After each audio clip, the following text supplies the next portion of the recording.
Nawasak ang mga bahay. Ito yung aftermath ng massive fire dito sa Baseco, Manila. Halos sa maubos. Dikit-dikit yung mga bahay dito at yung iba naman gawa pa sa light materials. So, kamakailan lang ng massive fire naman sa Parola. Sa kabilang side lang. Pero ito naman ngayon dito sa may Baseco, ito naman yung nagkaroon. Halos kaunti lang mga bahay pero grabe kasi halos dikit-dikit yung mga bahay. Ang Baseco ay matatagpuan dito sa port area ng Manila. Isa sa mga pinaka-popular at pinakamataong informal settlement areas sa buong Metro Manila.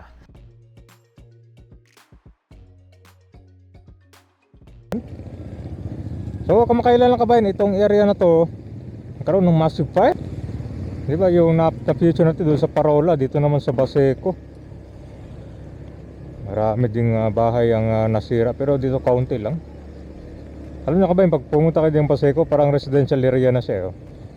Parang subdivision din, ang lalaki na ng mga bahay. Oh. So ito guys, may tinatawag sila mga lugar dito. Yung Aplaya kasi, doon yung mga bahay na nakatayo sa breakwater.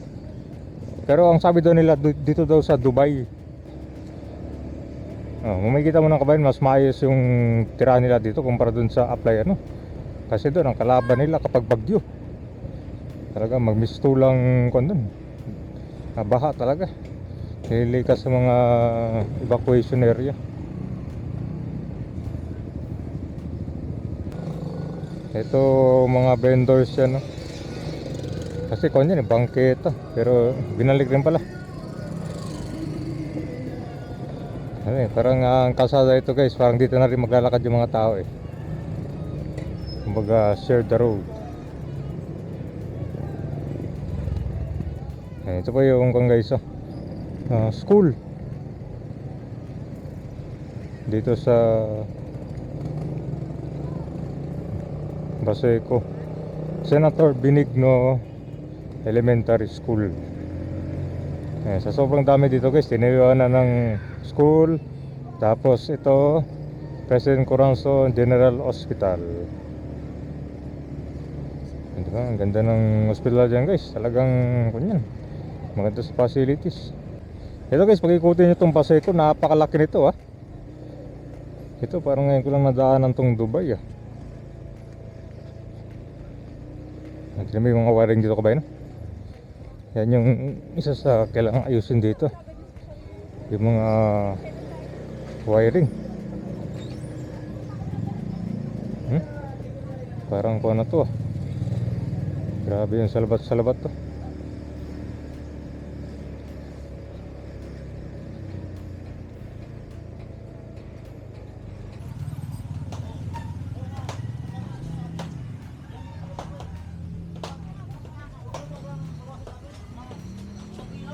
Gano'n ka dami yung concern, no? Mga ilang bahay yung nasira? Marami? Pero hindi katulad dun sa Parola na malaki talaga. Ito parang county lang. Evacuation. Saan yung evacuation? Doon sa Amadome yun? Kabilang po yun. Kabila. Okay. So kanya-kanya silang kung nga dito sa demolish para sa mga bahay na nasira or yung mga pwede nilang ibenta. 50? Parang kasunod lang to sa Parola sir, no? Taga rito. Oo. Yan guys. So yung mga bahay dito guys gawa sa konkreto. Is matibay na.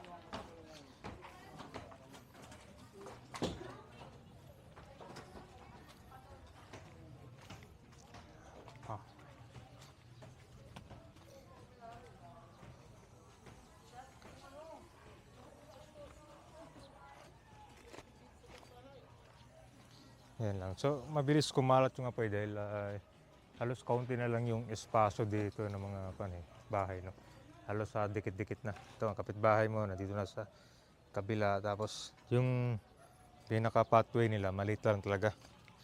So, pag may massive fire talaga, is talagang mahirap kan kontrolin dahil yun nga, halos dikit-dikit yung mga bahay nila. Yung anak ko po nandun po sa vacation. Ako po dito lang, kasi nasunugan po kami kasi wala na po kami mana kasi wala po kami na silver ng mga gamit. Tapos pinagsasalisiyan pa yung mga ano namin, mga tansot sa mga gamit namin, yung mga naiwan. Ito yung bahay niya, Nay. Opo, Ilang palapag to? dalawa. Yung sa anak ko po to, yung sa akin nandun sa kabila. Yung sa kabila manunod. Yun po. Kaya ayaw ko po din sa ano kasi Ano nga ka doon? Masikip doon? opo, tsaka wala po kaming kagamit-gamit kahit kumot, kahit unang, kahit banig po, wala po kaming kagamit-gamit na ano. Kaya dito na lang kami magkasama sa Dito? ano, upuan. So dito, Nay, parang may kasama ka dito, Nay. Ay, binabantayan mo to dito, no? Opo. Baka si Makan. Ay, Ito, na nga po natira ng mga yero po eh. ito, Nay, ikikilo nyo na to o hindi gagamitin nyo na lang? Gagamitin ko na lang po kasi wala na po ako makukuha ano na lang. Pero nabigyan na lang po kami ng ano, ng bigas. Di ko po alam kasi mga alas 10 na po yun ng umaga na nag-umpisa eh. Wala kayo dito?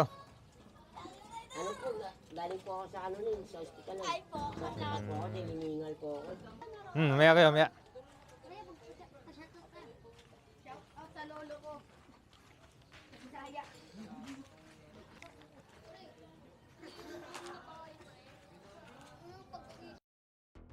Ito yung Parola. Sa kabila, ito yung Baseco. May gagawin din pala ditong bagong tulay. Kita mo yan dito. Nagsisimula na yung construction. North-South Harbor Bridge. So, tatawid sa Pasig River papunta ito sa Parola.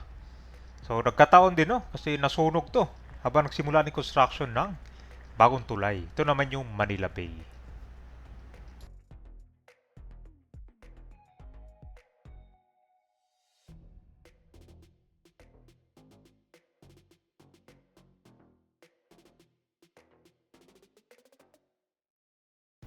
Ang araw lang nakalipas dito naman sa Paseco. Itong lugar na to tinatawag nilang Dubai.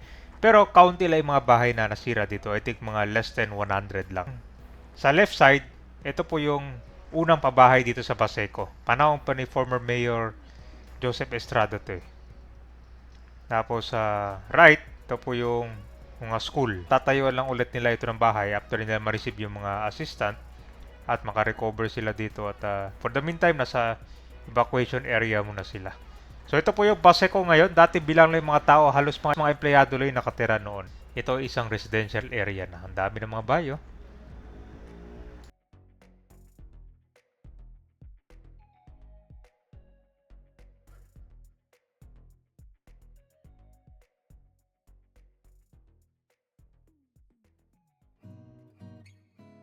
Ang pinaka-recent dito na ginawa ng bahay after nagkaroon ng sunog, yan yung project ni Yorme.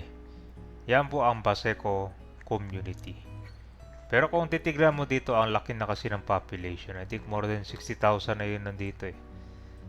So kung gagawing pabahay to para mas maayos, kulang na kulang siguro ang mga 50 buildings dito kasi yung mga karamihan dito, mga extended family na yun eh. Kaya minsan yung mga bahay dyan, umaabot ng 3rd to 4th floor para magkasya sila dyan.